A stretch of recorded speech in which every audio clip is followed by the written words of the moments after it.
Morning gang. So this is my second garage. This is next to the main shop where I work on the MR2 and the Nug.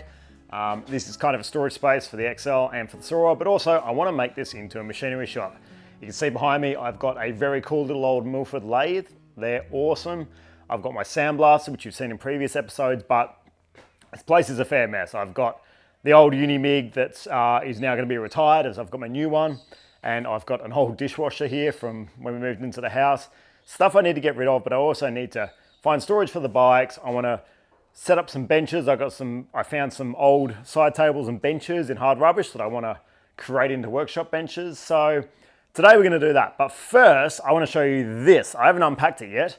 This box contains a very, very cool tool that's going to make making our floor plans in the MR2. Floor pans. Come on, Matthew. In the MR2 a reality, because obviously floor pans have the little ridges and beads that strengthen up the sheet material. I need to replicate that. This guy's going to do it. So let's unpack it and check it out.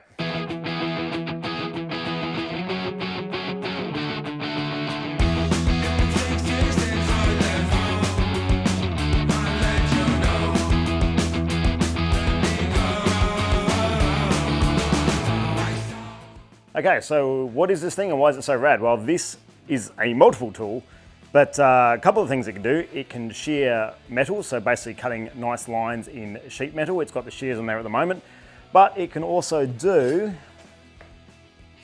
beads. So if we bring these over and you can see these.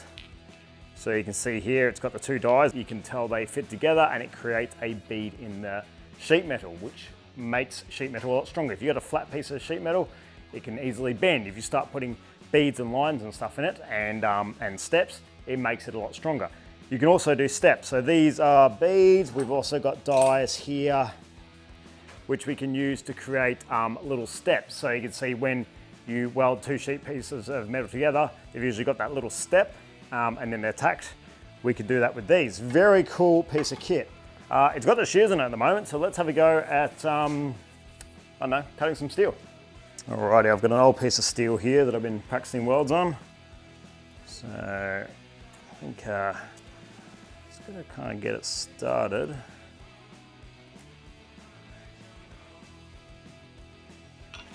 And, oh yeah, oh wow, nice. Nice cut too. So there we go, that's that. Let's see if we can find some scrap metal and we'll try a bead.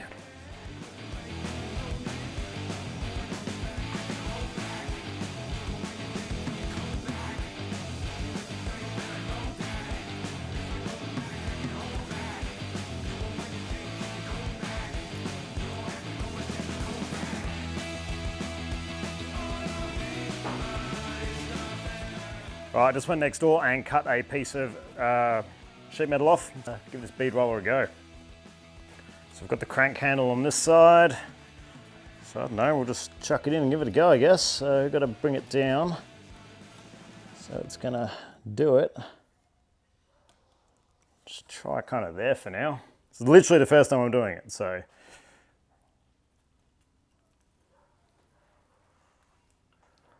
Oh, nice. So there we go. Sorry for the rusty metal, but like, It's a nice little shallow roll. So now, I mean, we might go over the same bit, crank it down a lot more. So let's try it there.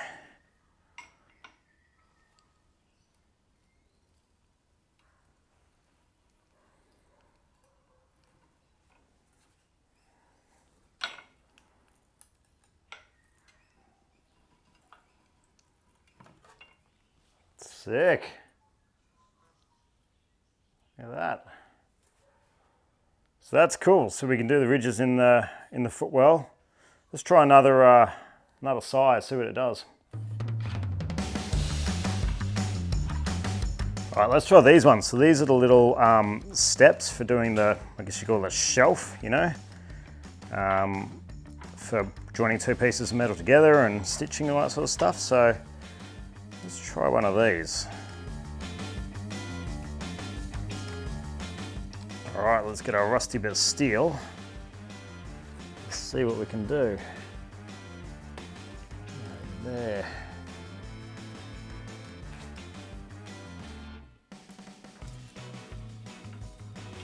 That's cool. Just crank it down a little bit more.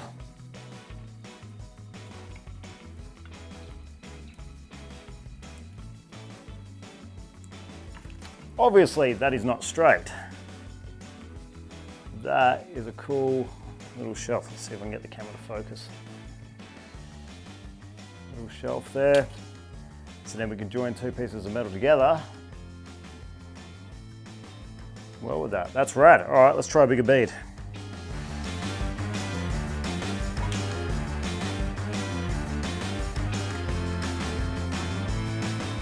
Sweet as. Let's see how the big bead goes.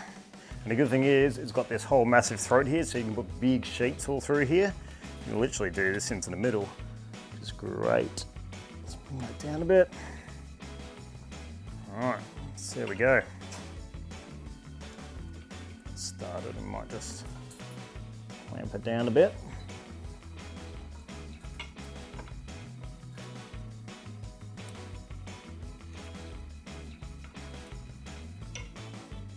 Whoa, nice.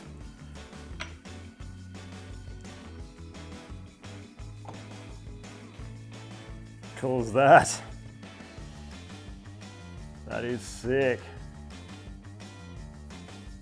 So now let me go and show you in the MR2 where this is important. Here we are in the MR2, and you can see in the footwell, we've got all this that needs to be replaced, but it does have die marks in it to make it stronger. Now they're quite big, so if you compare that to, I think that's the biggest die I've got. It's not quite big enough, but I can buy bigger dies online, which is good. So I might have to buy a bigger one to do that. But yeah, that's pretty cool. I've now got the machine to do it. And in the front, you can see in the front it's the same thing. So I'm gonna have to replace all this. But with those, with that machine, I should be able to roll some nice strengthening ridges in it. Cool, so this is a very cool bit of kit. I think I will need to get a bigger die for that floor pan in the MR2. I looked online, there's one in New South Wales, which is about 1 inch, so it looks about the same as that. I'll have to measure it up. They're not cheap though, about 50 bucks. And then there's delivery, it's probably a bit of money in that because I doubt it's light. Anyway, this whole thing cost me 350 bucks. I got it from Hare & Forbes. They're actually a sponsor of Street Machine, who I shoot for 3 to 4 days a week. So I guess I'm supporting the sponsors that support us, all that sort of stuff. And yeah, I'm not just going to be using it for the MR2 for that. I'm going to be using it for everything. So if I make an airbox, I can now do ridges so those pieces fit together properly. I can do strengthening ribs. If I do a firewall in a race car later on, I can now put in nice beads to strengthen the whole thing up. There's so much I can do with a piece of kit like this, and I'm never angry about buying new tools because new tools are the best. So yeah, cool bit of kit. And it will live lovely in my machinery shop, which is now the next part. We need to make this machinery shop looking a bit more like a machinery shop. So let's get stuck into this. I'm going to pull these benches apart. I'm going to pull everything out of here. We're going to try and make some workbenches. I'm going to extend the legs on that table. It won't be a full episode, but we're going to smash this out pretty quickly. So let's go.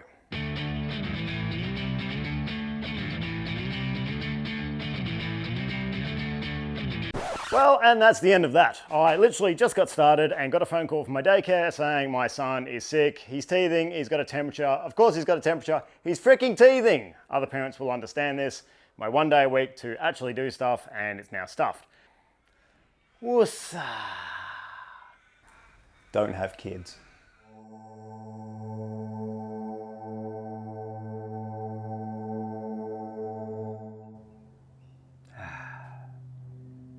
Okay, it's a couple of days later.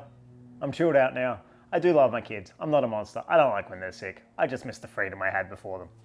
Anyway, let's continue on with this. My wife is asleep. She was on night shift last night. She's an ICU nurse, so I've pushed the cars out quietly, but I want to get stuck into this and build some benches and hang the bikes and stuff, so let's do it.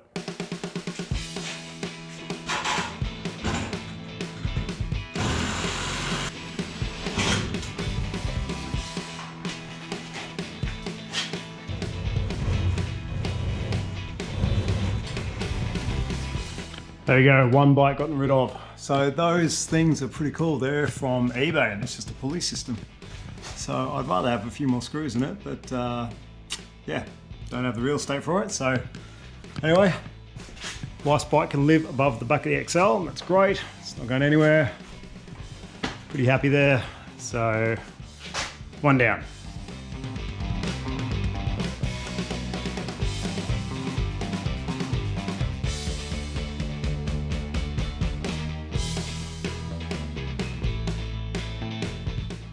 All right, we have the makings of a machinery shop. Pretty basic, but it'll work. I do want to raise that table up, but I just don't have the wood or the mental capacity for that today. But that will somewhat be the workbench. We've got our sheet metal folder there. We've got our lathe, which I do need to wire up. I've got all the electronics in the box there, so that'll get rewired, and I need to also brace that bench. That little side table has worked well for our drill press, which is great, and that all works. Although when we moved house, the movers dropped that, so I'm gonna have to fix that up, maybe 3D print a new one. We've got our hydraulic press there, which is good, eBay special, but I've done a bunch of stuff in it, it works well. Our sandblasting cabinet, which works well, although I do need to find the other bolts because we're getting a lot of dust coming out here, and I want to put like a pod filter on the side to allow it to breathe, but stop kicking dust everywhere. But cool little unit. And then I have my bandsaw, which I haven't started up yet. It's very old, Dad's old one, but it worked well last time we used it, so that's pretty cool. Probably just needs a bit of an oil, a bit of a service. And then obviously our new Gadgie bow, very cool. So I can pull that out into the middle of the shop when I'm working on it. But pretty stoked with how that's looking. I've got the bike hanging up there, hung up some other stuff. But that almost looks like a proper little workshop. And eventually, as I said, I do want to knock that wall out, and that'll lead into the main garage, and that'll be awesome. I'll have to rejig a few things, but that'll make the space a lot more usable. I still have the two lawnmowers, the ride-on and a little push mower, which we'll have to park there when I'm not using the place, but I can always just push them forward into here. I also have all the interior parts for the MR2 here, which I just keep moving from place to place. It usually lives on top of the XL, which is not ideal, but yeah, this is unfortunately the old roof lining. I'm going to try and fix that, but I might have to try and get another one. And the rest of that, some can be saved, some can't, unfortunately. Cool, anyway, I'm going to sweep out the rest of this junk and we'll move on.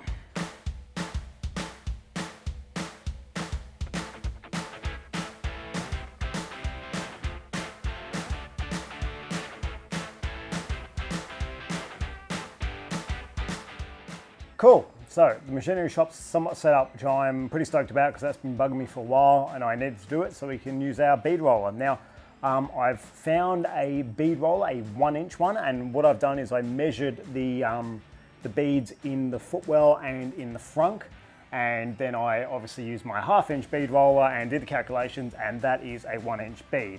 So that's fine. I found one online, a little more expensive than I thought. I thought they were about $50, about $70 with free shipping, so that's pretty good, and we'll fit that machine. So unfortunately, I'm a bit tapped out of cash this week after buying that machine, and I also just bought a bunch of parts from Neil over in England. So we've got we've got our shifter assembly, cables, all sorts of goodies from him. So I'm very excited about that coming over. But that has completely wiped out my Nugget Project account. I am negative $80 at the moment, so until I sell more 3D printed stuff or more merch, I'm gonna have to just work with what I've got. And what I do have, obviously, is our patch panels, which I showed you in the last episode. So I think what I'll do is, I can't do it today because obviously my wife's sleeping just behind that wall and I don't want to be using a grinder, but I'm going to grind all this back and figure out where the cancer stops.